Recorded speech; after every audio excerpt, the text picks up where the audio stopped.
नमस्कार विद्यार्थी मित्रांनो, मी रमाकांत पांचाळ आपले खूप खूप स्वागत करतो। आपण आज या व्हिडिओमध्ये बघणार आहोत जो आता गेल्या महिन्यात जून महिन्यात जो CTETचा पेपर झाला, ज्यामधला पेपर जो 2 होता आणि त्यामधला जो गणिताचा भाग आलेला आहे, त्याचे 30चे 30 प्रश्न आपण इथे डिटेलमध्ये अभ्यासणार आहोत। अशाच प्रकारे आपण TETला जे मागील वर्षाचे जे प्रश्न झाले किंवा मागील वर्षाला जे पेपर झाले त्याचे सर्व विषयानुरूप आपण या चॅनलवर डिटेलमध्ये ॲनालिसिस घेणार आहोत। तर नक्की चांगला प्रतिसाद मिळेल अशी मी अपेक्षा करतो आणि वेळ वाया न घालवता या व्हिडिओला सुरुवात करतो। तर पाहूया आपण पहिला प्रश्न आपल्याला काय सांगतोय बघा। डिटेलमध्ये ॲनालिसिस घेणार आहोत आपण गणिताचं आणि 31 पासून 60 पर्यंत जे प्रश्न आहेत ते आपले गणिताचे आहेत। यामध्ये पहिला प्रश्न 31 नंबरचा प्रश्न आपल्याला काय सांगतो बघू। In a pie chart, the marks obtained by a student in mathematics, social science, social science, Hindi and English are respectively represented by a sector of central angles 90 degree, 80 degree, 65 degree, 75 degree and 50 degree. If the total marks obtained by the students were 540, total marks आहेत 540. Then what is the difference to the marks obtained by him or her in mathematics and English? आपल्याला difference काढायचा मॅथ्सचा आणि इंग्लिशचा। आपण बघून घेऊया आधी यांचे अँगल्स काय दिलेत। अँगल्स काय दिले, मॅथ्ससाठी काय दिले बघा। इथे मॅथ्स सुरुवातीला आले, म्हणजे त्याचा अंक काय असणार आहे सांगा डिग्रीमध्ये, तो असणार आहे 90 डिग्री। म्हणजे मॅथ्सचं किती झालं बघा 90 डिग्री। इंग्लिश कुठे आहे बघा, इंग्लिश लास्टला आहे शेवटला आणि शेवटचा अंक आहे बघा 50 अंश। म्हणजे इंग्लिश रिप्रेझेंट किती करतो बघा 50 अंशाचा कोण इंग्लिशला रिप्रेझेंट करतो। आपल्याला दोघांच्या मधला मार्कांचा फरक काढायचा, म्हणजे आपल्याला या दोघांची वजाबाकी करावी लागेल। वजाबाकी करून किती येते बघा 40 डिग्री येते। जर फरक 40 आहे, मला सांगा एकूण जे सर्कल असतं त्यामध्ये एकूण जे अंश असतात ते किती असतं सांगा 360 अंश असतात। किती असतात 360 अंश। मग मला सांगा एकूण सर्कल म्हणजे 360 अंश कोणाला रिप्रेझेंट करते बघा, कोणाला रिप्रेझेंट करते, किती आहेत बघा एकूण मार्क 540। जर मला सांगा हे 360 जर 540ला रिप्रेझेंट करत असेल तर आपला जो फरक आला 40 तो कितीला रिप्रेझेंट करेल। साधा सोपा प्रश्न। क्रॉस मल्टिप्लिकेशन केल्यावर काय उत्तर मिळेल बघा। क्रॉस मल्टिप्लिकेशन केल्यावर म्हणजे समजा आपण याला x मानलं तर x बरोबर काय येईल सांगा। क्रॉस मल्टिप्लिकेशन केलं 540 गुणिले 40 भागिले 360 किती येते भागिले 360। मग शून्याला शून्य घालूया, 4 एके 4, 4 नवे 36 आणि 9ने याला भाग लावला तर किती येते 9 सक 54, म्हणजेच उत्तर किती येईल सांगा 60। म्हणजे मार्कांचा फरक किती आहे मला सांगा, आपलं करेक्ट उत्तर येते 60। अशा प्रकारे पहिला प्रश्न आपल्याला किती 5 सेकंदात सोडवता येतो बघा। तुम्हाला फक्त कोणांमधला फरक काढायचा होता। कोणांमधला फरक येतो 40 अंश आणि जर 360 अंश पूर्ण वर्तुळ जर 540ला रिप्रेझेंट करत असेल तर 40 की कुणाला रिप्रेझेंट करेल एवढंच आपल्याला उत्तर काढायचं होतं। याचं उत्तर आपल्याला मिळते 60। अशाच प्रकारे आपण डिटेल ॲनालिसिस घेणार आहोत। हा माझा पहिलाच प्रयत्न आहे, नक्कीच मला वाटतं तुम्ही चांगला प्रतिसाद द्याल। नेक्स्ट क्वेश्चन बघा, 32 नंबर क्वेश्चन आहे। काय म्हणतो क्वेश्चन बघा, 52 इंटू काय घेतलं बघा 3, 52 इंटू 3 डिवायडेड बाय 4 आणि हा रूट आहे बघा, रूट 441 रूट आहे, वर्गमुळात 441 भागिले 7 गुणिले 3 अधिक 5 वजा 32 भागिले 8 गुणिले 12 इज काय करायचं बघा। नेमकी लक्षात घ्या, आपल्याला नियम आहे बॉडमासचा। कोणता नियम लक्षात ठेवावा लागतो, बॉडमास। काय सांगतं आपल्याला की पहिल्यांदा ब्रॅकेट सोडवायचं मग ऑफ सोडवायचं, मग डिव्हिजन सोडवायचं, मग मल्टिप्लिकेशन, मग ॲडिशन, मग सबट्रॅक्शन. म्हणजे आपण मराठीत जर म्हटलं तर काय म्हणायचं, कंचे कंस सोडवायचे, चे सोडवायचं, त्यानंतर भागाकार सोडवायचा, मग गुणाकार सोडवायचा, मग बेरीज सोडवायची आणि मग वजाबाकी. कंचे भागू बे. आता मला सांगा पहिल्यांदा आपल्याला काय करावं लागेल, भागाकार. पण इथला भागाकार सुटतो आहे का आपल्याला, नाही सुटत आहे. इथला भागाकार सुटतो आहे का, हो सुटतो आहे. म्हणजे आपलं काय काय उत्तर आलं पाहिजे बघा. आपल्याला 52 गुणिले 3 करावं लागेल. 52 गुणिले 3 किती येते बघा, 52 गुणिले 3 काय मिळेल आपल्याला बघा, 156. याचं उत्तर मिळते 156. त्यानंतर काय सुटते बघा, 156 भागिले काय होतं आहे 4 अधिक वर्गमुळात 441 म्हणजे किती 21. वर्गमुळात 441 बरोबर किती 21. त्यानंतर काय येते बघा, भागिले 7 गुणिले 3 काय येते बघा, 21 भागिले 7 गुणिले 3 अधिक 5 वजा 32. इथे बघा काय म्हटलं आहे, 32 भागिले 8 म्हणजे किती येते 4. 8 चौक 32 येतं, 4 येईल आणि नंतर येईल गुणिले 12. त्यानंतर पुढे सोडूया, 156 भागिले 4. 156 भागिले 4 किती येते बघा, 4ने समजा भागलं तर काय होईल, 4 त्रिकम 12 उरले किती 3, 3वर आले 7, 36, 4 9 36. त्यानंतर काय होईल, अधिक 21 भागिले 7 किती येईल बघा, 3 गुणिले 3. त्यानंतर काय येईल बघा, अधिक 5 वजा 12 गुणिले 4 किती येईल बघा, 48. तर काय काय उत्तर राहते बघा आपल्याकडे फायनल.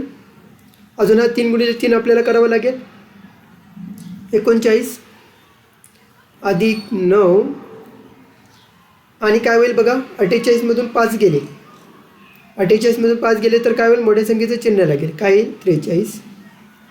म्हणजे काय उत्तर राहील बघा आपल्याकडे, 39 अधिक 9 किती होतील 48 वजा 43 म्हणजे आपलं उत्तर किती येईल बघा 5. म्हणजेच आपलं उत्तर येईल पहिला पर्याय 5. मित्रांनो, जर गणित समजले असतील नक्की लाईक करा. हा आपला पहिलाच प्रयत्न आहे, छोटासा प्रयत्न करतो आहे, नक्कीच तुम्ही प्रतिसाद द्याल. त्यानंतर नेक्स्ट बघूया आपण 33 नंबरचं गणित काय म्हणते बघा. The number of faces F, number of edges E आणि नंबर ऑफ व्हर्टायसेस, व्हर्टायसेस म्हणजे शिरोबिंदू. म्हणजे कोणतीही जर डायग्रॅम आपण घेतली, कोणती पण जर 3D डायग्रॅम घेतली तर बघा काय असतं, कोणती पण 3D डायग्रॅम घेतली तर त्याला काय असतात, फेस असतात. हे फेस असतात, ही त्याला एजिस असतात, कडा असतात. आणि 2 कडा जिथे एकत्र येतात तिथे एजिस असतात, काय असं आपण व्हर्टायसेस म्हणतो. या त्याचे एजिस, या एजिस कडा आहेत आणि 2 बाजू एकत्र येतात तिथे व्हर्टायसेस असतो. मग हे काय काय दिले आपल्याला बघा, 7, 15 आणि x दिले आणि आपल्याला व्हॅल्यू शोधायचे 2f + 3a - 4x. मग लक्षात घ्या फॉर्म्युला काय बघा, तुम्हाला काय दिले, f दिले, त्यानंतर e दिले, त्यानंतर v दिले. f किती दिले बघा 7, e किती दिले बघा 15 आणि v किती दिले बघा x. मग फॉर्म्युला काय सांगतो बघा आपल्याला, फॉर्म्युला काय आहे, इथे फॉर्म्युला लिहितो, v + f - e = 2. हा आहे आपला फॉर्म्युला. मग v किती आहे बघा, v किती आहे 7, f किती आहे बघा, f किती आहे बघा,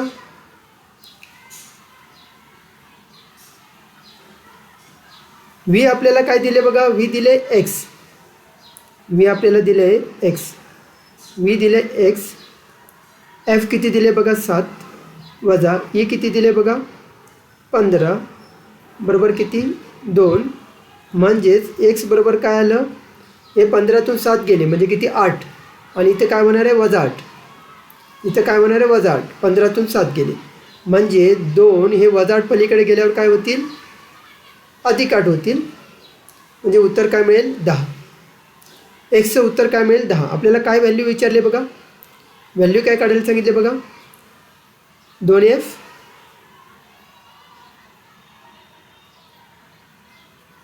काय काढायला सांगितले 2f अधिक 3e वजा 4x म्हणजेच काय होईल 2f. 2f किती आहेत 7 अधिक 3 गुणिले e किती 15 वजा 4 गुणिले x किती 10 म्हणजे आपलं उत्तर काय येईल बघा 14 अधिक 15 त्रिक किती येईल 45 वजा काय होईल 40 म्हणजेच काय होईल 14 45मधून 40 गेले तर अधिक 5 उरतील म्हणजे आपलं उत्तर काय येईल 19. पर्याय क्रमांक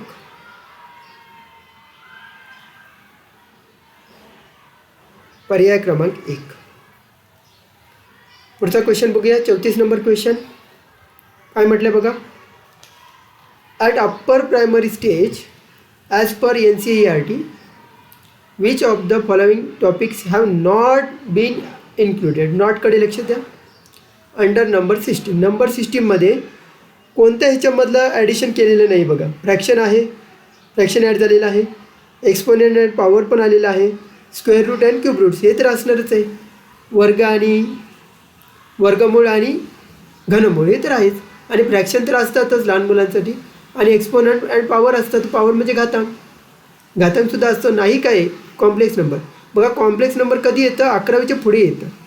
आणि यांनी काय म्हटलं आहे बघा अप्पर प्रायमरी स्टेज, काय म्हटलं आहे अप्पर प्रायमरी स्टेज, म्हणून आपलं उत्तर काय आहे बघा 4 नंबरचं उत्तर आपलं बरोबर आहे. नेक्स्ट बघा काय विचारले, खूप कॉम्प्लिकेटेड क्वेश्चन आहे पण सोपा आहे जर तुम्हाला वर्गमूळ व्यवस्थित येत असतील. हा क्वेश्चन कशाचा आहे बघा आपलं स्क्वेअर रूटचा क्वेश्चन आहे बघा. काय म्हटलं बघा 2x + 5y² - 5 in bracket 2x + 5y - 14 is equal to 2x + 5y + p and in bracket 2x + 5y + q. आणि आपल्याला व्हॅल्यू काय काढायची p + q. बघा आपण लिहून घेऊ. एक्झाम्पल काय म्हणते 2x + 5y² - 5 2x + 5y - 14 is equal to 2x + 5y + p 2x + 5y + q. बघा जर आपण काय केलं समजा 2x + 5y is equal to आपण काय मानलं m मानलं तर आपल्याला काय मिळेल बघा काय मिळेल m² - 5m - 14 is equal to m + p another bracket m + q. आणि समजा आपण -14चे अवयव पाडले तर काय मिळतील बघा -7 आणि +2 म्हणजेच काय मिळेल बघा m² - 7m + 2m - 14 is equal to m + p आणि m + q. म्हणजेच काय मिळेल m ब्रॅकेटमध्ये काय मिळेल m - 7 + 2 ब्रॅकेटमध्ये काय मिळेल m - 7 is equal to m + p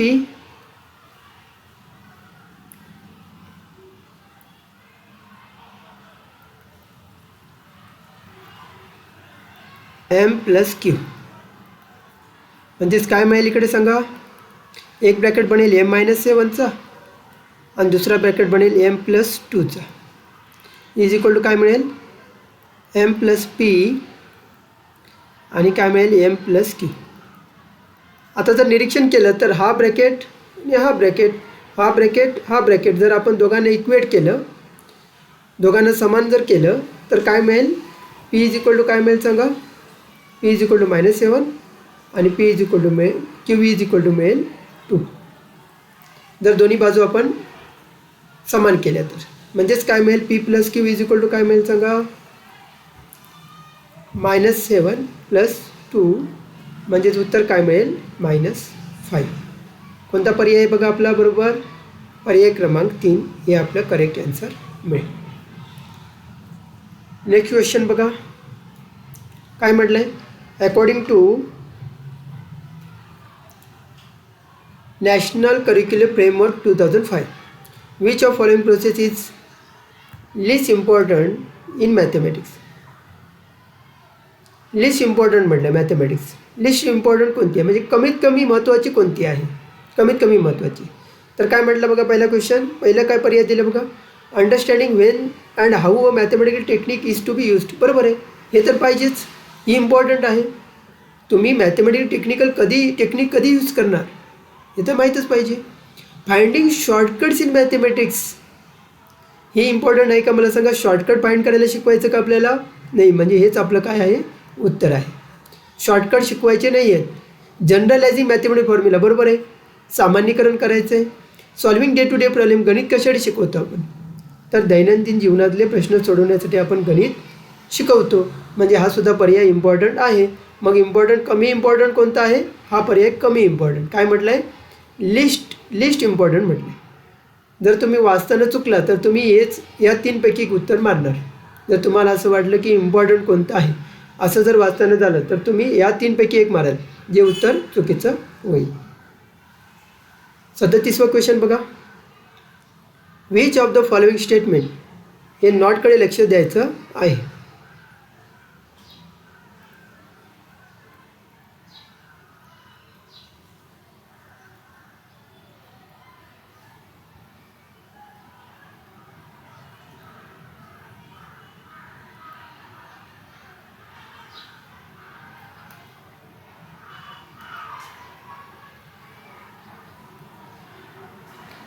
नॉटकडे लक्ष द्यायचं आहे. नॉट करेक्ट म्हटलं आहे. विथ रिस्पेक्ट टू रुब्रिकच्या बाबतीत रुब्रिक्स आहे टूल आहे असेसमेंट करण्याचं. असेसमेंट म्हणजे आपण जे काय स्वाध्याय घेतो त्या स्वाध्यायाचं असेसमेंट करण्यासाठी रुब्रिक्स हे टूल आहे. त्या रुब्रिक्ससाठी काय करेक्ट नाही असं विचारलं आहे. तर काय करेक्ट नाही आहे बघा? Rubrics has a list of characteristic describing performance for each point of the scale. बरोबर आहे, हे तर आहेच त्याच्यामध्ये. Rubrics consist a clear performance target for student. बरोबर आहे. रुब्रिक्स मेक्स इव्हॅल्युएशन मोर सब्जेक्टिव्ह. हे मात्र इथे चुकतं आहे.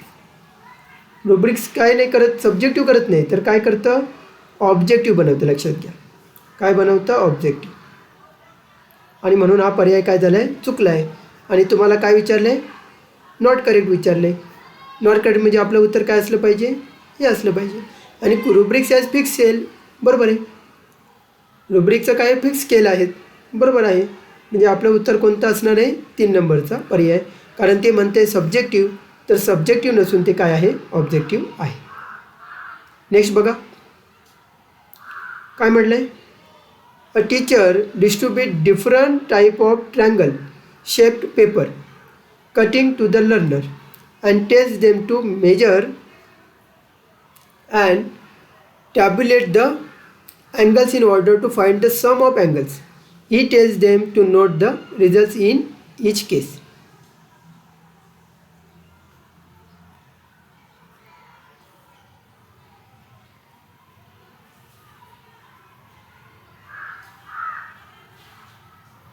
काय म्हटलं बघा? This method of teaching is an example of. म्हणजे तुम्हाला विचारलं आहे काय करतोय टीचर? सर्वांना कटिंग पेपर देतोय, असे त्रिकोण देतोय वेगवेगळ्या प्रकारचे, आणि विद्यार्थ्यांना सांगतो आहे की तुम्ही स्वतः अँगल मोजा आणि बघा सर्वांची बेरीज 180 येते का? सर्वांची बेरीज 180 येते काय? स्वतः करून बघा.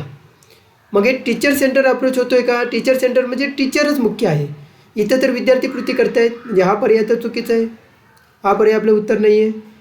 त्यानंतर काय म्हटलं? Analytical method. ॲनालिटिकल म्हणजे एखादा प्रश्न घेणे, त्याचे ॲनालिसिस करणे. ॲनालिसिस करत नाही आहेत. आणि डिस्कवरी मेथड, डिस्कवरी शोध लावत नाहीत नवीन कोणता, तर ही आहे डिडक्टिव्ह मेथड.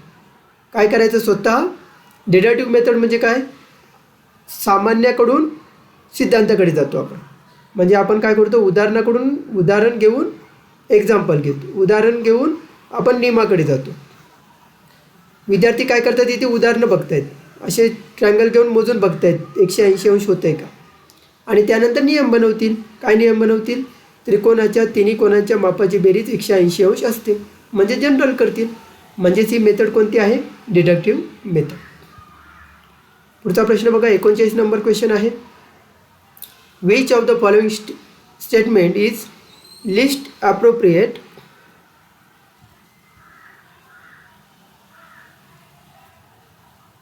लिस्ट ॲप्रोप्रिएट म्हणजे महत्त्वाची, ॲप्रोप्रिएट लिस्ट ॲप्रोप्रिएट म्हणजे कमी महत्त्वाचे किंवा कमी ॲप्रोप्रिएट आहे.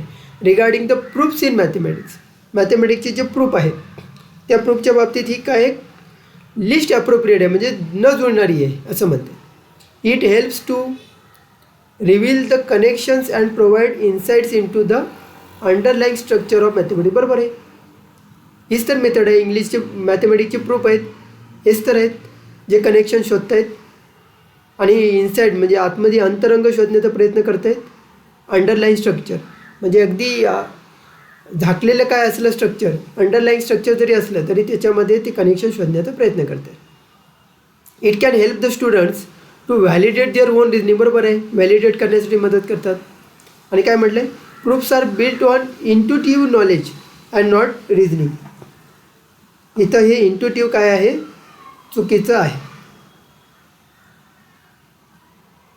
आणि नॉट फॉर रिजनिंग म्हणतात. इंट्युटिव्ह नॉलेजवरती डिपेंड आहे, रिजनिंगवरती डिपेंड नाही म्हणतात. खरं म्हणजे मॅथ्सचे प्रूफ जे आहेत ते कशावरती डिपेंड असतात, रिजनिंगवरती डिपेंड असतात. फक्त आपल्या इंट्युटिव्ह नॉलेजवरती नसतं, तर रिजनिंगवरती डिपेंड असतं.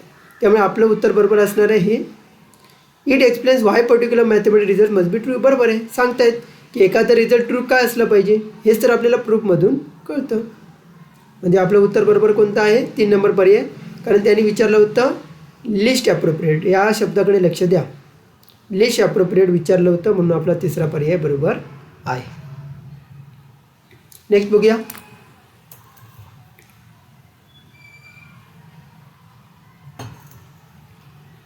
काय म्हटलं बघा, विच ऑफ द फॉलोइंग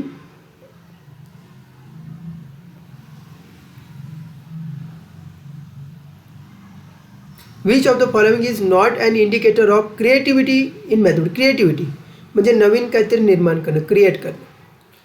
मग काय म्हणतात ते, नॉट इंडिकेटर म्हणजे निर्देशक नाही म्हणतात, कोणता नाही आहे. Student are able to think flexibly. बरोबर आहे, हे तर इंडिकेटर आहे मॅथमॅटिक्सचं की विद्यार्थ्यांनी फ्लेक्झिबली विचार केला पाहिजे.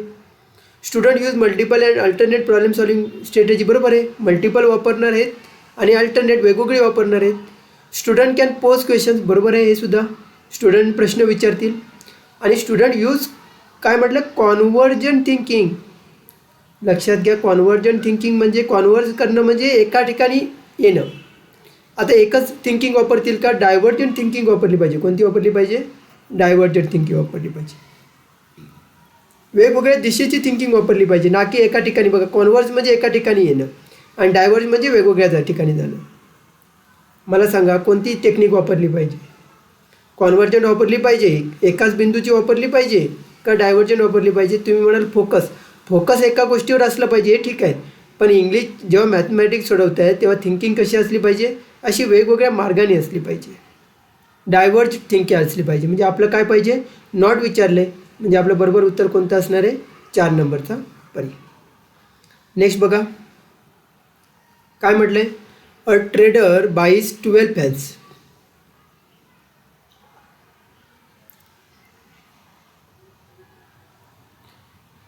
ट्रेडर बाय काय करतोय, 12 फॅन बाय करतोय. किती रुपयाला घेतलेत बघा, 24,000 रुपयाला घेतलेत.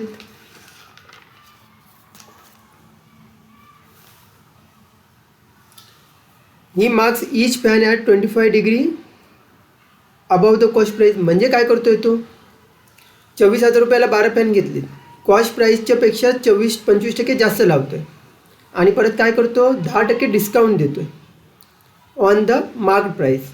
Then is overall profit in rupees is.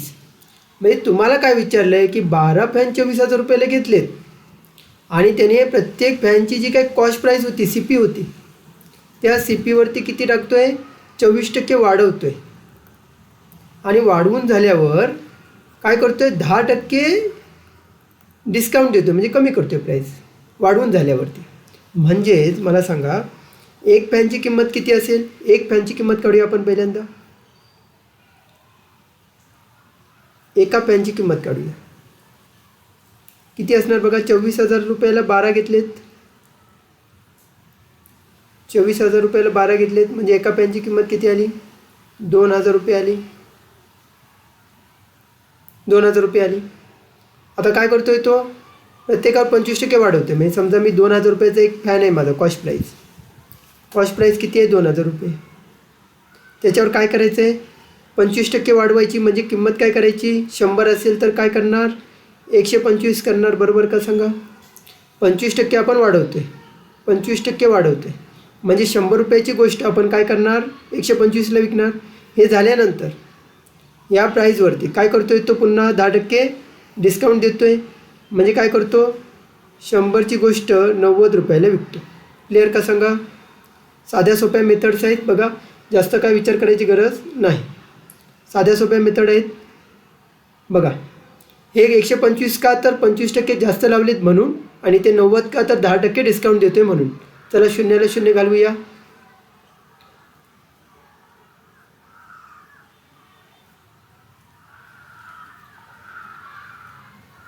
या 0ला हा 0 गेला. काय उत्तर आलं बघा. काय काय राहिले बघा आपल्याकडे 125 दुने किती होतील 250 आणि गुणिले 9 25 9 किती 225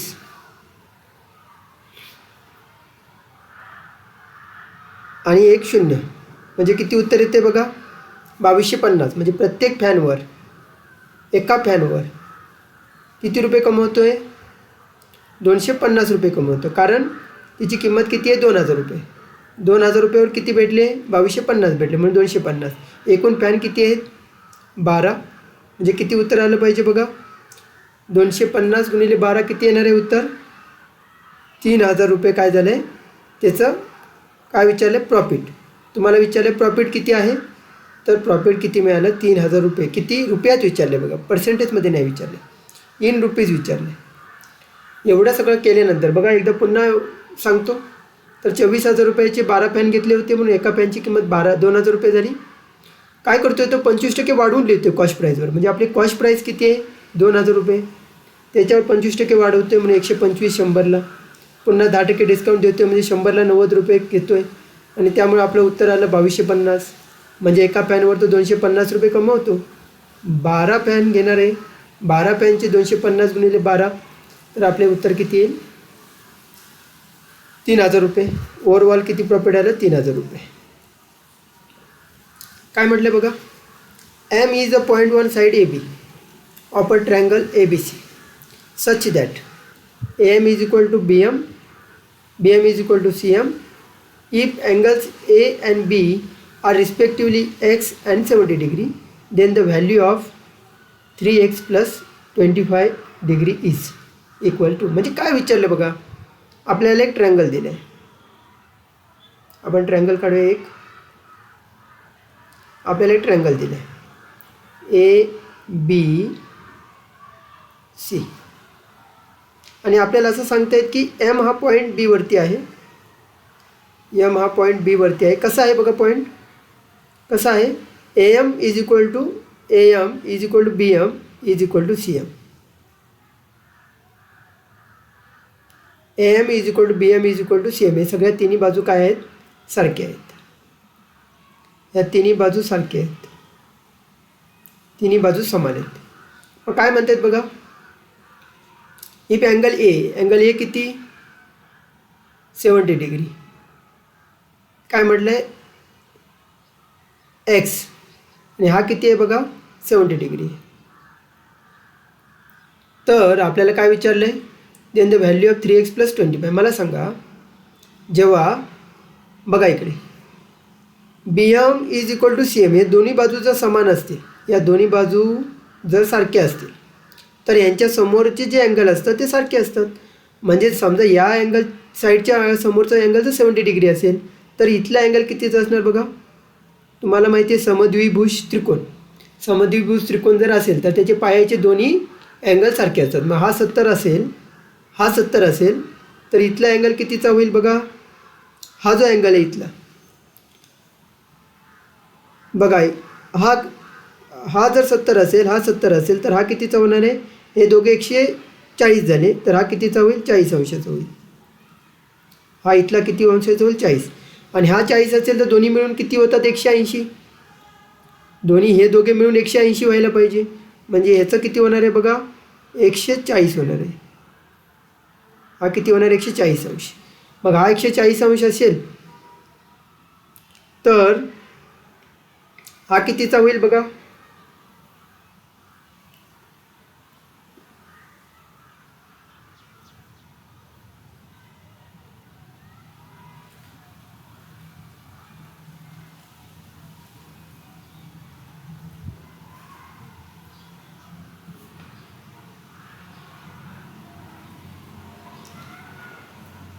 हे जर बघा ही बाजू आणि ही बाजू काय आहे, समान आहे. म्हणजे हे दोन्ही अँगल काय असले पाहिजे, सारखे असले पाहिजे. हे दोन्ही सारखे असले पाहिजे. म्हणजे हा एक्स असेल तर हा पण एक्स असला पाहिजे. म्हणजे बघा एक्स अधिक एक्स आणि हा इथला किती 140 अंश. तर तिघांची बेरीज किती व्हायला पाहिजे, 180 अंश व्हायला पाहिजे. म्हणजे 2x बरोबर 180 अंश वजा 140 अंश. म्हणजेच 2x बरोबर किती आलं, 40 अंश मिळालं. आणि x बरोबर काय मिळालं, 40 अंश भागिले 2 म्हणजे x बरोबर काय मिळालं, 20 अंश. म्हणजे हा किती असणार आहे, हे दोन्ही मिळून कितीचे झालेत, हा 20 अंशाचा झाला आणि हा सुद्धा 20 अंशाचा झाला. मग आपल्याला काय विचारलं आहे, 3x + 25 डिग्री. x कितीचा मिळाला, 20चा. म्हणजे 3 × 20 अधिक 25 किती आलं, 60 अधिक 25 बरोबर 85 अंश. काय उत्तर मिळते आपल्याला, 85 अंश. डायग्राम नीट काढलात तर तुम्हाला लक्षात येईल. नेक्स्ट बघा, टू पॅरलल लाईन्स आहेत.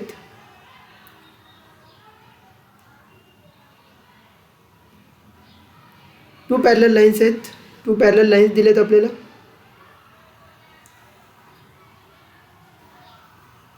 आणि intersected by transversal and the two interior angles are formed on the same side. Interior angle एका साईडचे जे इंटेरियर अँगल असतात ते फॉर्म झाले म्हणते. काय म्हटलं बघा, 2x + 15 हा एक आहे आणि दुसरा आहे 3x - 20. हे दोन अँगल आपल्याला दिलेले आहेत. मला सांगा इंटेरियर अँगलची बेरीज किती असते, 180 अंश असते. या दोघांची बेरीज किती असते, 180 अंश. म्हणून काय येईल बघा, 2x + 15 + 3x - 20 = 180 डिग्री. म्हणजे काय, 2x अधिक 3x मिळून काय होईल, 5x अधिक 15 वजा 20 काय होईल, -5 बरोबर 180 अंश. म्हणजेच 5x बरोबर 180 अंश अधिक 5 म्हणजेच काय येईल, 5x बरोबर 185. म्हणजेच x बरोबर काय होईल, 185 भागिले 5 म्हणजे x बरोबर काय होईल, 5 × 15 उरले किती, 3, 5 × 35. आपल्याला उत्तर काय काढायचं आहे बघा. उत्तर काय मिळवायचं, 4x अधिक 6 अंश. 4 × किती आलं, 37 अधिक 6 म्हणजेच काय उत्तर मिळालं बघा आपल्याला, 4 × 37 किती, 148 अधिक 6 बरोबर काय मिळालं, 154. म्हणजे आपलं उत्तर काय आहे बघा, 154. नेक्स्ट बघा, काय म्हणतायत, which of the following is not true. याच्याकडे लक्ष द्या, नॉट ट्रू. काय म्हटलं बघा, operations of multiplications can be done on mathematical expression. बरोबर आहे, मल्टिप्लिकेशन आपण करू शकतो मॅथमॅटिकल एक्सप्रेशन दिलं असतील तर. The expression x square plus 10x plus 25 cannot be simplified further. Cannot be simplified म्हणतात, होणार ना? काय होणार बघा, मगाशी जसं आपण क्वाड्रॅटिक इक्वेशन सोडवलं तसं काय होईल, अधिक 5x अधिक 5x अधिक 25 असं होईल. कारण 25चे 2 आपण अवयव पाडू शकतो, 5 आणि 5 ज्यांची बेरीज 10 येणार आहे. म्हणजे याचं उत्तर काय येऊ शकतं बघा पुढे, x प्लस 5 आणि x प्लस 5 असे 2 अवयव पाडू शकतो. म्हणजेच हे आपल्याला सोडवता येतं. याने काय म्हटलं, नॉट ट्रू. हे तर म्हणतात सिम्प्लिफाय करू शकत नाही, अरे पण आपण करू शकतो. म्हणजे आपलं उत्तर हेच बरोबर आहे. तिसरं बघून घेऊया. The value of variable in an equation we satisfy the equation is called solution. बरोबर आहे. याचं जे उत्तर येणार आहे x इज इक्वल टू -5, हां x इज इक्वल टू -5 हे त्याचं सोल्युशन असतं ना. आणि 3 + 4 × 5 is not a mathematical expression आहे, हे सुद्धा मॅथमॅटिकल एक्सप्रेशन आहे. म्हणजे आपल्या बरोबरचा पर्याय कोणता, 2 नंबर. त्यानंतर नेक्स्ट क्वेश्चन बघूया. काय म्हणतो नेक्स्ट क्वेश्चन बघा. D is a point on side A B of a triangle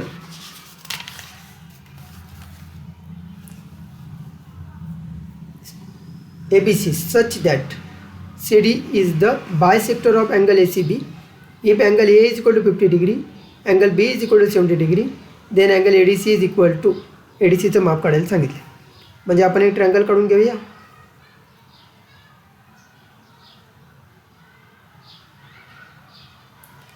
काय विचारलं बघा, डी ABC आहे, हा ABC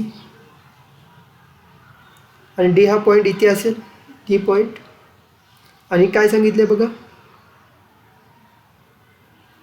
हा जो CD जो आहे तो काय करतो, बायसेक्टर आहे अँगल ACBचा. ACBचा बायसेक्टर आहे. म्हणजे हे दोन्ही कोण काय असले पाहिजे, सारखे असले पाहिजे. हे दोन्ही अँगल सारखे असले पाहिजे. आणि तुम्हाला काय सांगतं आहे, अँगल ए किती दिला आहे बघा, अँगल ए दिला आहे 50 डिग्री, अँगल बी दिला आहे 70 डिग्री. मला सांगा, हा जर अँगल बायसेक्टर असतो, मला सांगा याचं माप किती असणार, टोटल कोणाचं माप किती. जर कोण अँगल सी काढायचं झालं तर काय होईल बघा, अँगल सी अधिक अँगल ए अधिक अँगल बी बरोबर काय मिळेल आपल्याला, 180 अंश मिळेल. बरोबर का. मग अँगल सी अधिक अँगल बी किती, 50. अँगल ए किती आहे, 50. अँगल बी किती, 70. बरोबर काय मिळालं, 180 अंश. म्हणजेच अँगल सी बरोबर काय मिळालं, 180 अंश वजा 50 अधिक 70 किती, 120. म्हणजेच अँगल सी किती मिळालं, 60 अंश. परंतु हा 60 अंश कसा मिळणार आहे, बायसेक्टर आहे. म्हणजे दोन्ही सारखे असतील. म्हणजे हा 30चा असेल तर हा 30चा असेल. मग तुम्हाला माप कशाचं विचारलं आहे, अँगल ADCचं विचारलं आहे. अँगल ADC हा 30चा आहे, हा 50चा आहे. तर मला सांगा 180 अंश माप असलं पाहिजे. म्हणजे 180तून समजा मी 50 अधिक 30, हा 50 आणि हा 30, 80 अंश वजा केले तर मला मिळेल 100. म्हणजेच अँगल ADC किती असेल मला सांगा, अँगल ADC किती असेल सांगा. मी आता फास्टमध्ये सोडवते, काय फॉर्म्युला लावत नाही आहे, तुम्हाला लक्षात येते. त्रिकोणाच्या 3 कोणांच्या मापाची बेरीज 180 अंश असते. त्यावरून आपण हे उत्तर मिळवलेलं आहे बघा. तोच आपण फॉर्म्युला वापरला, 180 अंशाचा फॉर्म्युला आपण इथे वापरलेला आहे. याच्याच नंबरचा क्वेश्चन बघा. Which of the following does not imply the meaning of assessment. असेसमेंटची मिनिंग कोण याच्यातलं काय करत नाही आहे, इम्प्लाय करत नाही आहे. डज नॉट म्हटलं आहे, लक्षात घ्या. It helps to label the students, correct आहे. It helps to diagnose individual difference. Individual difference diagnose करण्यासाठी आपण असेसमेंट नाही वापरत. असेसमेंट म्हणजे स्वाध्याय देतो, स्वाध्यायामध्ये आपण डायग्नोज नाही करत. तर त्यासाठी आपण काय वापरतो, डायग्नोस्टिक टेस्ट वापरतो, जर आपल्याला डायग्नोज करायचं असेल तर. त्यामुळे हेच आपलं उत्तर आहे, हेच आपलं उत्तर आहे. It is a procedure to gather information of students performance. बरोबर आहे. स्वाध्याय देऊन तर आपण इन्फॉर्मेशन गॅदर करतो. इट इज इव्हॅल्युएशन, हे पण बरोबर आहे, मूल्यमापन करतो आपण त्याच्यामधून. परंतु आपण डायग्नोज नाही करत, लक्षात. डायग्नोजसाठी आपण डायग्नोस्टिक टेस्ट वापरतो. त्यानंतर काय म्हटलं आहे, how many natural numbers between 1 to 500. काय म्हटलं आहे, 1 to 500 divisible by each of numbers 3, 5, 7. म्हणजे 3, 5 आणि 7 यांचा लसावी आपल्याला बघितला पाहिजे.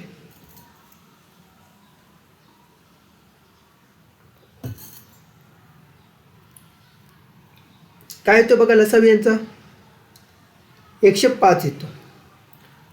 मग मला सांगा 105 हीच एक संख्या आहे ज्याने 3 आणि 5 आणि 7ने भाग जातो या संख्येला 105. मग मला सांगा 1 ते 500 पर्यंत अशा किती संख्या असतील. 105 आहे, मग 210 आहे, मग किती आहे बघा 315 आहे, त्यानंतर किती आहे बघा 420 आहे, आणि त्यानंतर कोणती आहे बघा 525. पण ती 500च्या पुढे जाते. म्हणजेच आपल्या ह्या किती संख्या आहेत 4, ज्या काय होतील 3 आणि 5 आणि 7ने काय जातील भाग जातील. 4 संख्या आहेत ज्या 1 ते 500च्या संख्येमध्ये फक्त ह्या 4 संख्येनंच काय असतील डिव्हिजिबल, या 4च संख्या डिव्हिजिबल असतील 3, 5 आणि 7.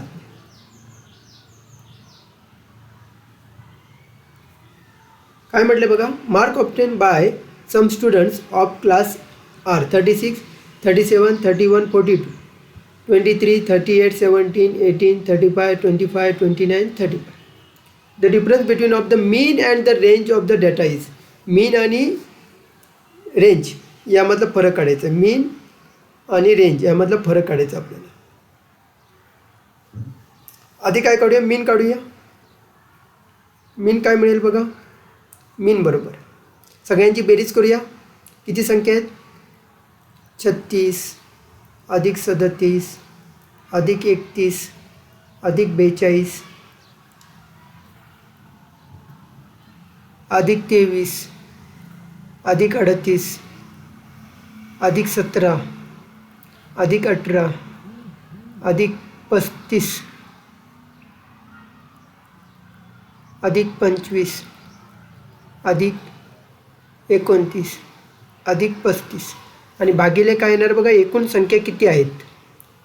एकूण संख्या किती आहेत बघा याच्यामध्ये,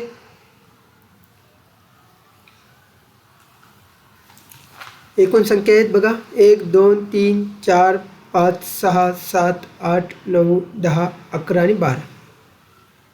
मग यांचा भागाकार काय येईल बघा 30.5. याचं उत्तर येईल 30.5. आणि काय म्हटलं बघा, रेंज. रेंज कशी काढणार, रेंज कशी काढायची, मॅक्झिमम व्हॅल्यू, जी मॅक्झिमम व्हॅल्यू आहे वजा मिनिमम व्हॅल्यू. किती आहे सांगा मॅक्झिमम व्हॅल्यू. सर्वात मोठी संख्या कोणती आहे, सर्वात मोठी संख्या कोणती आहे बघा 42, आणि सर्वात लहान संख्या कोणती आहे 17. काय उत्तर मिळेल आपल्याला 25. मग आपल्याला काय काढायचं आहे, मीन आणि रेंज यामधला फरक काढायचा आहे. मीन आणि रेंजमधला फरक काय येईल 30.5 वजा 25 बरोबर काय उत्तर येईल बघा 5.5. म्हणजे आपलं उत्तर काय बरोबर येईल बघा 2 नंबरचा पर्याय 5.5. त्यानंतर काय म्हटले बघा, असं विचारले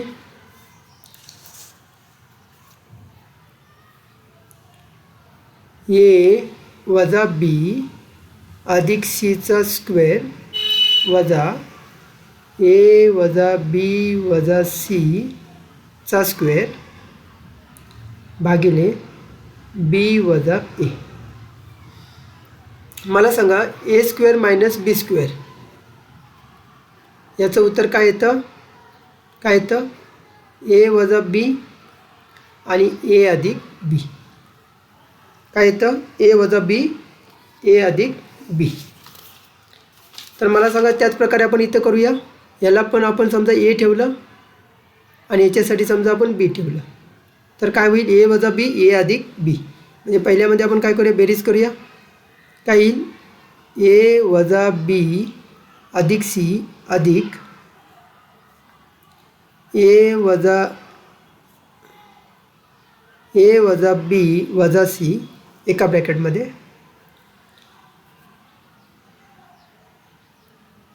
इथे वजाबाकी करूया. ए वजा बी अधिक सी वजा ए अधिक बी अधिक सी. कारण वजाबाकी करताना त्यांचे काय होतील, चिन्ह बदलतील. छेदात काय मिळेल आपल्याला, बी वजा ए. काय काय मिळेल बघा आता, वजा बी अधिक सी आणि वजा सी निघून जातील. काय मिळेल, 2a वजा 2b पहिल्या ब्रॅकेटमध्ये मिळेल. दुसऱ्या ब्रॅकेटमध्ये काय काय मिळेल बघा, एला ए जाईल, वजा बीला अधिक बी जाईल आणि अधिक सी काय होईल, 2c मिळेल. भागिले काय मिळेल, बी वजा ए. म्हणजेच आता काय घेतलं कॉमन, समजा इथे 2a वजा बी घेतलं आणि काय मिळेल इथे 2c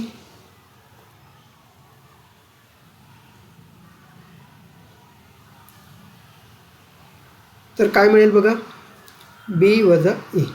समजा हे 2ने 2ला गुणलं तर काय मिळेल, ए वजा बी आणि 4c. 2ने 2ला गुणलं तर 4c मिळेल आपल्याला.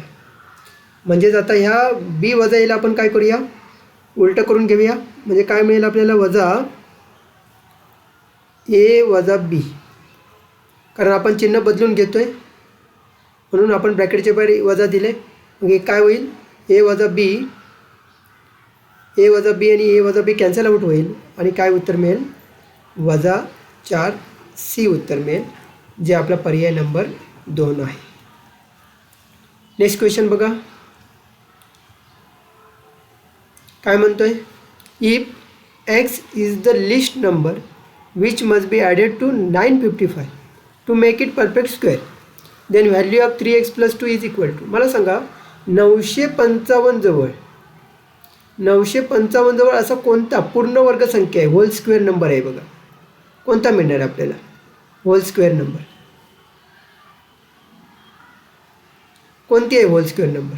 तर मला वाटतं ह्याच्या जवळची कोणती आहे बघा, 961 आहे. 961 जी कोणाचा वर्ग आहे, 31चा वर्ग.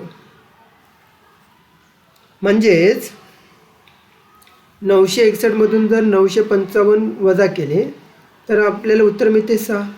म्हणजे 6 ही संख्या ॲड करावी लागेल. म्हणजे एक्स बरोबर काय मिळालं आपल्याला, एक्स बरोबर 6 मिळालं. म्हणजेच 3x + 2 जर काढायचं आहे तर काय करावं लागेल, 3 × 6 अधिक 2 काय होईल, 3 × 18 अधिक 2 बरोबर 20. पर्याय क्रमांक 4. काय म्हणतात बघा, perimeter of quadrilateral ABCD perimeter दिले आपल्याला 120. BC बरोबर 48 दिले, CD बरोबर 17 दिले, AD बरोबर 40 दिले, अँगल A बरोबर अँगल B बरोबर 90 डिग्री दिला आहे. मग एरिया ऑफ क्वाड्रिलेटर आपल्याला काढायचं आहे. मग आपण बघा जर क्वाड्रिलेटर आपण घेतला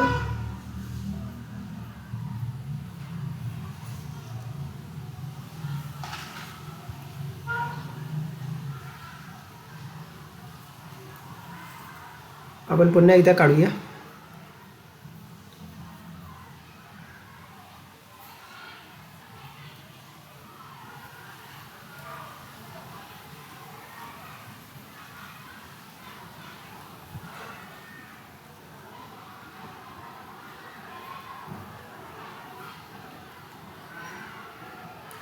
A B C आणि D. AB किती आहे बघा, AB किती सांगितलं आहे, AB नाही दिले, BC दिले. BC किती दिले बघा, टोटल BC किती दिला इथून इथपर्यंत 48. हा एक पॉईंट मध्ये घेऊया आपण, ई पॉईंट. BC 48 दिले. CD किती दिले बघा, CD दिले 17. AD किती दिले बघा, AD दिले 40. मग AD 40 दिला आहे तर B किती होईल बघा, 40 होईल. याचा अर्थ C किती मिळालं बघा, 8. मग मला सांगा आणि D मग हा 17 असेल, हा 8 असेल, तर आपण पायथागोरसच्या प्रमेयानुसार काय करू शकतो? हा आपण काय केलं आहे, लंब टाकला. म्हणजे पायथागोरसच्या प्रमेयानुसार काय होईल, ईडीचा वर्ग अधिक सीईचा वर्ग बरोबर सीडीचा वर्ग.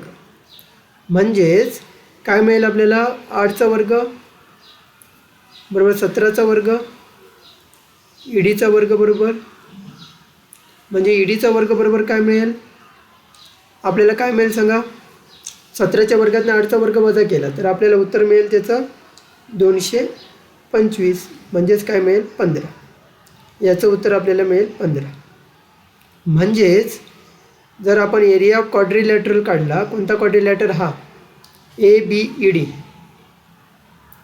ABED बरोबर काय होईल, कसा काढतो आपण? लांबी गुणिले रुंदी. म्हणजे काय होईल, 15 गुणिले 40 म्हणजे किती येईल, 600 सेंटीमीटर स्क्वेअर. आता हा एरिया जर आपण काढला त्रिकोणाचा, एरिया ऑफ ट्रँगल CD जर आपण काढला तर CD बरोबर काय मिळेल, हाफ गुणिले बेस इंटू हाईट. बेस किती आहे बघा, 15, आणि हाईट किती आहे बघा,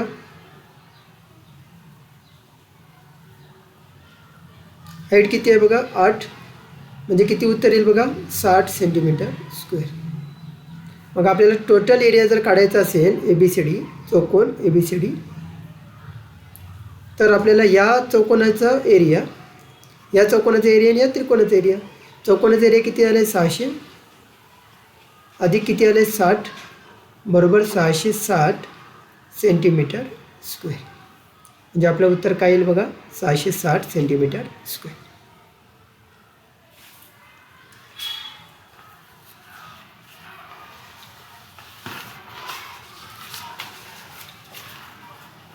फार क्रिटिकल डिफिकल्ट क्वेश्चन टाकलेत, जरा वेळ लागतोय, तुम्ही समजून घ्याल अशी अपेक्षा करतो. काय म्हटले बघा, 52 number, area of right triangle 240 centimetre square if its one side other than the hypotenuse is 30 centimetre. Other than hypotenuse म्हणजे राईट अँगल ट्रँगल आहे,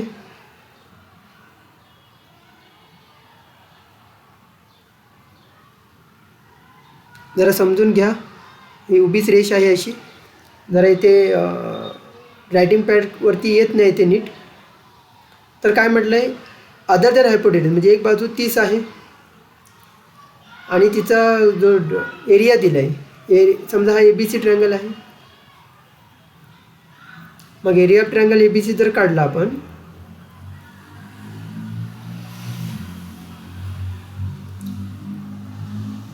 एरिया ऑफ ट्रँगल ABC जर काढला तर काय मिळते बघा, half into base into height, म्हणजे BC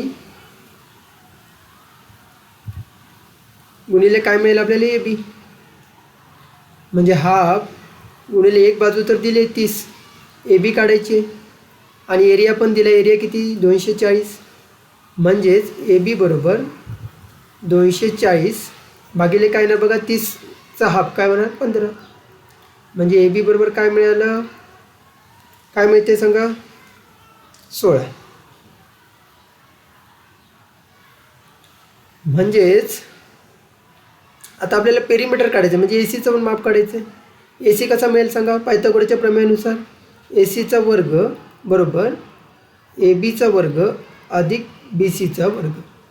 AB किती मिळाले 16, 16चा वर्ग, आणि BC किती मिळाले, BC किती आहे 30, 16चा वर्ग किती येईल बघा 256 अधिक किती 900, काय उत्तर येईल बघा 1156.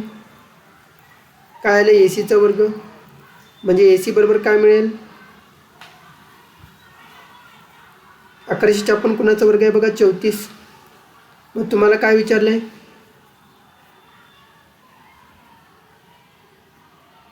पेरीमीटर विचारलं. पेरीमीटर म्हणजेच काय, सगळ्या बाजूंची बेरीज, म्हणजे AB अधिक BC अधिक AC, म्हणजेच काय मिळालं बघा 16 अधिक 30 अधिक 34, म्हणजेच काय मिळालं 80 सेंटीमीटर.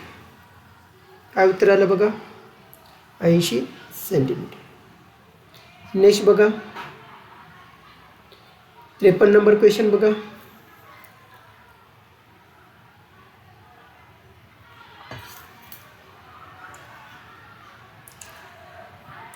काय म्हणतात बघा, the domain of learning that deals with attitudes and value is non as. Attitude आणि व्हॅल्यू बरोबर जे डील करतो डोमेन, तो कोणता असतो बघा, अफेक्टिव्ह डोमेन असतो. कोणता असतो, अफेक्टिव्ह डोमेन. त्यानंतर काय म्हटले बघा,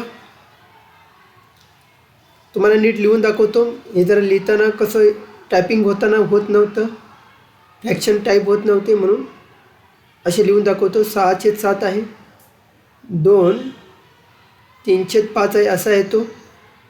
त्यानंतर काय बघा 3/8 आहे, आणि त्यानंतर काय बघा 2 8/15 आहे. म्हणजेच काय होईल बघा 6/7. आता हे काय होईल, 5 दुनी 10 अधिक 3 13, 13/5 मिळेल. त्यानंतर काय मिळेल 3/8, आणि इथे काय मिळेल 15 दुनी 30 म्हणजे 38/15. आणि तुम्हाला काय विचारलं बघा, सम ऑफ लार्जेस्ट अँड स्मॉलेस्ट, म्हणजे दोघांची बेरीज करायची आहे, जो मोठ्यात मोठा अपूर्णांक आणि छोट्यात छोटा अपूर्णांक. मग ह्याचा जर भाग लावला तर काय उत्तर मिळतं बघा, याचं उत्तर काय मिळेल आपल्याला,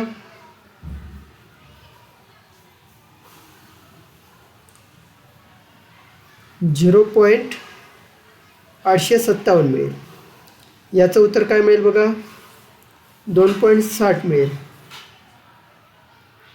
याचं उत्तर काय मिळेल बघा, 0.375 मिळेल. आणि याचं उत्तर काय मिळेल बघा, 2.53 मिळेल.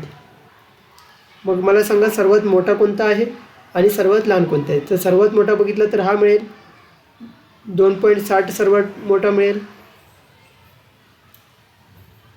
अधिक सर्वात लहान कोणता मिळेल बघा, 0.375. 0.375 सर्वात लहान मिळेल. म्हणजे काय उत्तर मिळेल बघा, यांची बेरीज करायची, सम विचारले, 5 7 9 आणि 2. आता 2.975 म्हणजेच काय मिळेल आपल्याला, म्हणजेच काय मिळेल 2/39/40. 40 दुनी 80 अधिक 39 म्हणजे किती, काय मिळेल उत्तर बघा. जर आपण अशी बेरीज केली, जर हे तुम्हाला कळत नसेल तर अशी समजा बेरीज केली आपण, काय काय आहे बघा, आपल्याकडे मोठा कोणता आहे, 13/5 मोठा आहे, बरोबर का, अधिक, आणि सर्वात लहान कोणता आहे 3/8. जर यांची आपण बेरीज केली तर आपल्याला काय करावं लागेल, छेद समान करावं लागेल. म्हणजे याला 8ने गुणावं लागेल, याला 5ने गुणावं लागेल. मग याला 8ने गुणल्यावर काय उत्तर येतं आहे, याला 8ने गुणल्यावर काय उत्तर येतं आहे, 104/40 अधिक, आणि याला 5ने गुणल्यावर काय होईल, 15/40. मग याचं उत्तर काय होईल, 104 अधिक 15 किती होईल बघा, 119/40. म्हणजे काय होईल, 40ने 119ला भाग लावला तर काय उत्तर येतं, 40 दुने 80, उरले किती 39, भागिले किती 40. म्हणजे हे आपलं काय होईल, उत्तर मिळेल. कुठे आहे बघा पर्याय नंबर 3. हे लक्षात घ्या, 119/40 याचा जर तुम्ही भाग लावला तर या प्रकारे आपल्याला उत्तर मिळेल, 2/39/40. 40 दुने 80 अधिक 39 119/40. नेक्स्ट बघा 55 नंबरचा क्वेश्चन बघा. The height and base radius of a right circular cylinder are 9 centimetre and 6 centimetre respectively. If the base radius becomes half and height increases by 3 centimetre, then which of the following describes the new volume of the cylinder. आधी पहिला आपण बघून घेऊया. इथे एक छोटासा cylinder काढतो, हा असतो सिलेंडर. तळाला त्याच्या काय असतं, सर्कल असतं, लक्षात घ्या, सर्कल असतं, म्हणजे वर्तुळ असतं. ही असते त्याची त्रिज्या आणि ही असते त्याची उंची.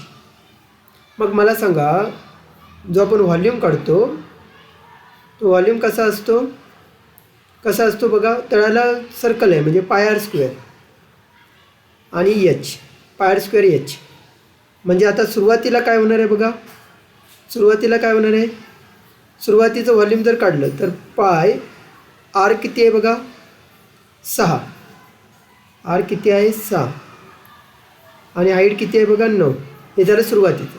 म्हणजे उत्तर काय येते बघा, उत्तर काय येतं आहे,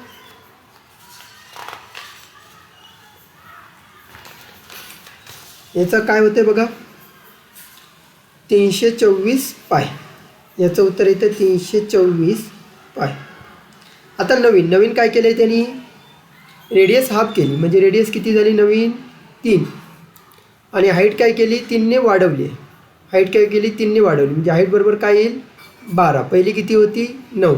मग आता नवीन काय होईल बघा, पाय आर स्क्वेअर एच नवीन. म्हणजे पाय असं ठेवूया, आर किती आहे बघा 3 गुणिले 3 आणि हाईट किती झाली 12. म्हणजेच किती आलं उत्तर बघा, बारसम किती आलं 12 अष्टदर्शी म्हणजे 108. 108 पाय. मला सांगा याची तुलना करा बरं, याची तुलना करा. 108 आणि 324 म्हणजे 324 होतं, त्याचं 108 झालं. म्हणजे काय झालं 1/3 झालं बघा. 1/3 झालं का बघा, 1/3 झालं का, कुठे आहे बघा 1/3 ऑफ द ओरिजिनल व्हॉल्यूम. हे बरोबर आहे. पहिले किती होतं 324 पण आता किती झालं 108. 108 त्रिका 324 म्हणजे 1/3 झाले. नेक्स्ट काय म्हटलं बघा,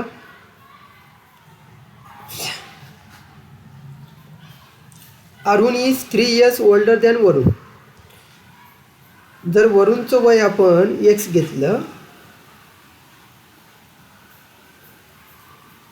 x घेतलं तर अरुणचं काय होईल x + 3. का तर अरुण काय आहे 3 वर्षांनी मोठा आहे वरुणपेक्षा.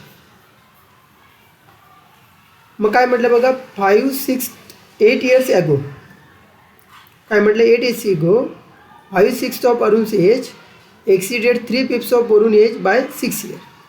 If the present age of Varun is x, then the value of x can be determined by solving the equation. कसं सोडवू शकतो म्हणजे 5/6 कुणाच्या वयाचं सांगितलं आहे, अरुणच्या वयाचं.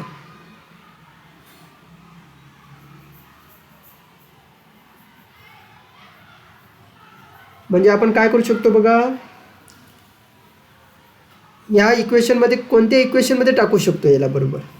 तर कोणत्या इक्वेशनमध्ये टाकू शकतो बघा, या इक्वेशनमध्ये टाकू शकतो. तर काय होईल x - 5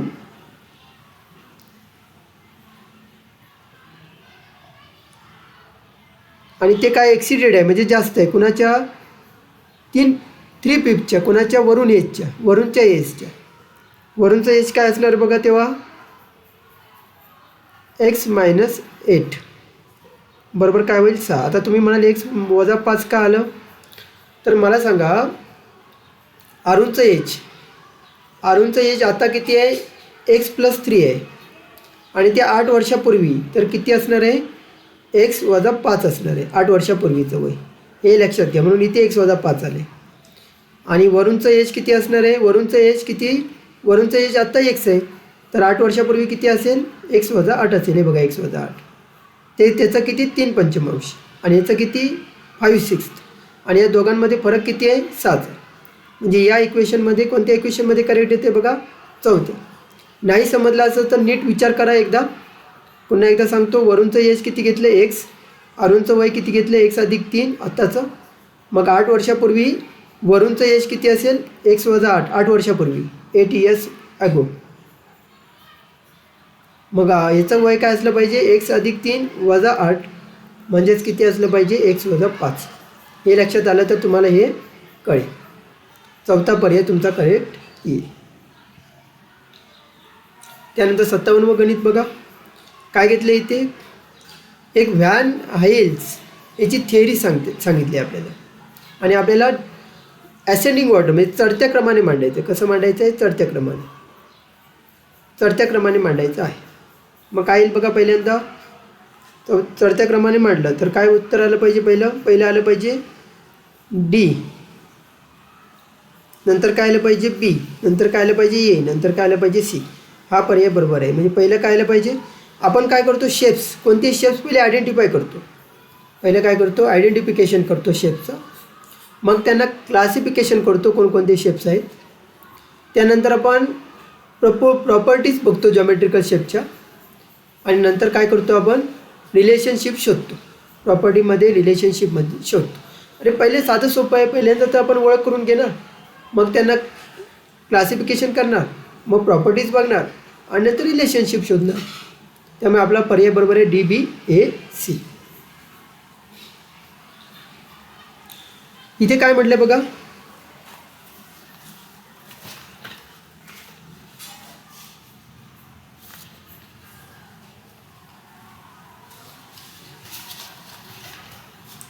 काय म्हटलं बघा? A sum invested at 10% per annum for 2 years becomes 3,267 rupees when the interest is compounded annually.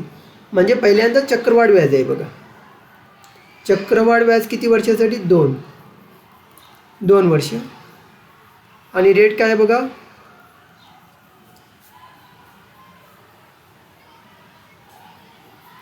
Rate काय बघा? रेट 10%. तेव्हा अमाऊंट किती झाली? 3,267 रुपीज झाली अमाऊंट. मग आपल्याला काय काढायचं आहे? 2.5 वर्षाचं आपल्याला साधं व्याज काढायचं. आधी आपण ही मुद्दल काढून घेऊया. मुद्दल किती होते मला सांगा? एखादी मुद्दल असेल आणि दरवर्षी काय होतं आहे? 100चे 110 रुपये होत आहेत, कारण 10% व्याज आहे. आणि चक्रवाढ व्याज असेल तर असं वाढत जातं. काय फॉर्म्युला लावायची गरज नाही, साधं लक्षात ठेवलं तरी चालेल. म्हणून याचे रुपये किती झाले? 3267 झाले. मग या शून्याला हा शून्य गेला, या शून्याला हा शून्य गेला, म्हणजेच एक्स बरोबर काय मिळालं? 3,267 गुणिले, हे उलटं जाईल पलीकडे, 10^11 गुणिले 10^11, 11ने याला भाग जाईल. काय उत्तर मिळेल आपल्याला? 11ने जर भाग घालवला तर काय उत्तर मिळेल आपल्याला? 297. आणि या 11ने परत समजा आपण त्याला भाग लावला तर काय उत्तर मिळेल? 11 दूने 22, 11 7 77. म्हणजे काय उत्तर मिळालं? 27 गुणिले 10 गुणिले 10, म्हणजेच किती उत्तर आलं? 2700. म्हणजे आपली मुद्दल किती मिळाली? 2700 रुपये. आणि या 2700 रुपयावर काय सांगितलं आहे? 2.5 वर्षासाठी व्याज काढा म्हणाले. 2.5 वर्षासाठी काय करा? सरळ व्याज काढा. सरळ व्याज किती टक्क्याने? 10%. म्हणजे समजा आपण 2700 रुपये गुंतवतोय. किती सायकल आहेत बघा? किती सायकल आहेत? एक सायकल आहे 10%ची, किती मिळेल? 270. दुसरी सायकल आहे 10%ची, 10%, 10%, आणि शेवटची किती आहे? 5%ची. कारण आपण काय करतो आहे? निम्म करतो आहे, अर्ध्या वर्षाचं काढतो आहे. मग अर्ध्या वर्षाची किती मिळेल? 135. या सर्वांची जर बेरीज केली तर किती मिळाली? या सर्वांची बेरीज केली तर किती मिळेल आपल्याला? 675. किती रुपये मिळतील? 675 रुपये मिळतील. साधं सोपं आहे बघा. इथे 5% का घेतले? तर 6 महिन्याची काढतोय म्हणून 5% घेतले. इथे 10%. इथे काय घेतलं बघा? PQRS हा काय घेतला? पॅरलेलोग्राम घेतला आहे. whose diagonals PR and QS intersect at point O such that OP is equal to x plus 7, OQ is equal to x plus y, OR 20, OA 16, then value of 7y plus 5. Parallelogram असा असतो. आणि लक्षात घ्या, पॅरलेलोग्रामचे जे diagonal असतात ते एकमेकांना काय करतात? काटकोनात दुभागतात. इथे काटकोन तयार करतात. मग काय काय सांगितले बघा?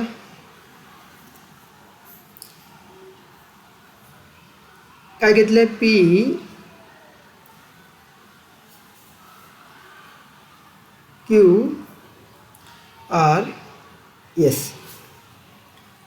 हा समजा आपण ओ घेऊया इथं. तर ओ पी किती आहे बघा x+7. ओ क्यू किती आहे बघा O Q x+y. O R किती आहे बघा ओ आर आहे 20 आणि ओ एस किती आहे बघा 16. मला सांगा जर काटकोनात दुभागत असेल तर एकमेकांचे काय करतात समान भाग करतात.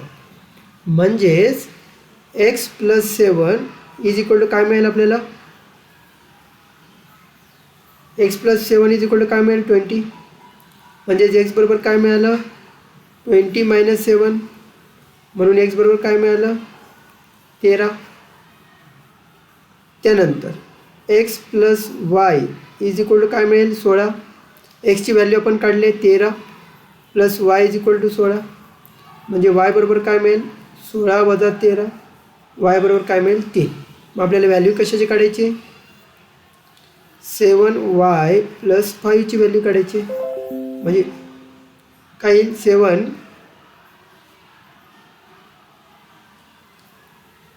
y ची व्हॅल्यू किती मिळाली बघा 3 + 5 म्हणजे 21 + 5 किती मिळाली बघा 26. कोणता पर्याय बरोबर आहे 2 नंबरचा पर्याय आपला बरोबर आहे. आणि शेवटचा क्वेश्चन आहे बघा या प्रश्नपत्रिकेतला.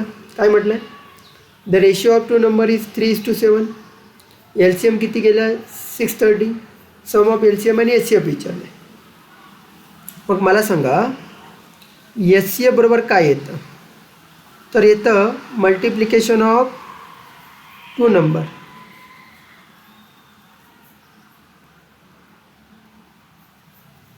भागिले काय मिळतं आपल्याला LCM.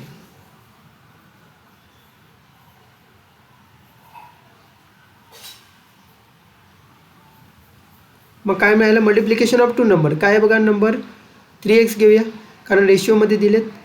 7x घेऊया भागिले LCM किती आहे बघा 630. तर आपल्याला मिळेल HCF. म्हणजेच काय मिळेल 21x² भागिले 630. म्हणजेच काय मिळेल x² भागिले 21 × 3 = 63 म्हणजे 30 मिळेल. बरोबर HCF. म्हणजेच काय मिळेल आपल्याला HCF गुणिले 30 बरोबर काय मिळेल x². मग आता मला सांगा हे जर सॅटिस्फाय करायचं असेल तर यामधली कोणती संख्या आपल्याला घ्यावी लागेल x² बरोबर तर आपल्याला 30च घ्यावी लागेल. 30 गुणिले 30 तरच आपण त्याचा वर्ग काढू शकतो ना. म्हणजेच x बरोबर काय मिळेल 30. हे आपण अंदाजे घेतले बघा कारण आपण या मोठ्या संख्या नाही घेऊ शकत जर आपल्याला वर्ग दिला असेल तर. म्हणजेच आपल्याला उत्तर काय मिळेल बघा काय काढायचं आपल्याला नंबर शोधायचे. मग हा जर 30 असेल आणि जर HCF आपल्याला काढायचं असेल तर काय मिळेल बघा HCF 630 + 30 बरोबर काय मिळेल 660. सम ऑफ LCM आणि HCF काढायची आपल्याला बेरीज करायची तर आपलं उत्तर काय मिळेल 660 मिळेल. कारण आपण इथे 30 का घेतलं तर इथे वर्ग होता आणि वर्ग आपल्याला जर काहीतरी ॲझ्युम करायचं झालं तर आपल्याला 30 संख्या घ्यावी लागेल तर आपल्याला त्याचा काहीतरी वर्गमूळ काढता येईल. तर अशा प्रकारे आपण जो आता पेपर झाला होता 2024 CTETचा त्याचे जे 30 प्रश्न होते ते आपण एकाच पार्टमध्ये सॉल्व करून घेतले. मला आशा आहे की हा व्हिडिओ तुम्हाला नक्कीच आवडेल आणि जर तुम्ही चांगल्या प्रकारे प्रतिसाद दिलात नक्कीच कॉमेंट करा खाली. ज्यांनी पेपर दिला आणि ज्यांचे किती बरोबर आले ते पण टाका, किती चुकले हे पण टाका, कशा प्रकारे सोडवायला हवं होतं हे पण टाका. आणि जे कोण पुढच्या परीक्षेला बसणार आहेत त्यांनी नक्की कॉमेंट करा व्हिडिओ कसा वाटला. आणि जर तुम्ही चांगला प्रतिसाद दिलात तर नक्कीच आपण अशा प्रकारे अजून व्हिडिओ घेऊन येऊ. त्याचबरोबर महाराष्ट्र TET आता लवकरच डिक्लेअर होणार आहे तर त्याचे 2013पासून सर्व विषयांचे म्हणजे मराठी, इंग्रजी, गणित आणि सामान्य ज्ञान आणि मानसशास्त्र या सर्वांचे आपण व्हिडिओ एका व्हिडिओमध्ये एका विषयाचे 30 प्रश्न आपण काय करू इथे व्यवस्थित डिटेलमध्ये ॲनालिसिस करू. तुमचा प्रतिसाद फक्त आवश्यक आहे. नक्की कॉमेंट करा. नक्की आपण अशा प्रकारचे चांगले व्हिडिओ बनवत राहू. आज माझा पहिला प्रयत्न होता. थोडंसं काय चुकलं असेल, लिहिताना चुकलं असेल, कारण लिहिण्याची प्रॅक्टिस नाही आहे. रायटिंग पॅडवर कसं लिहायचं, जर अंक वगैरे व्यवस्थित दिसत नसतील तर नक्की तुमच्या सुधारणा सांगा. काय सुधारायला पाहिजे तेही सांगा. नक्की आपण सुधारणा करू. आणि आत्तापर्यंत व्हिडिओ हा लास्टपर्यंत बघितलात त्याबद्दल खूप खूप धन्यवाद. असंच तुमचं सहकार्य मला राहू दे. नक्की आपण अशा प्रकारे चांगले चांगले व्हिडिओ तयार करू. खूप खूप धन्यवाद. Thank you very much.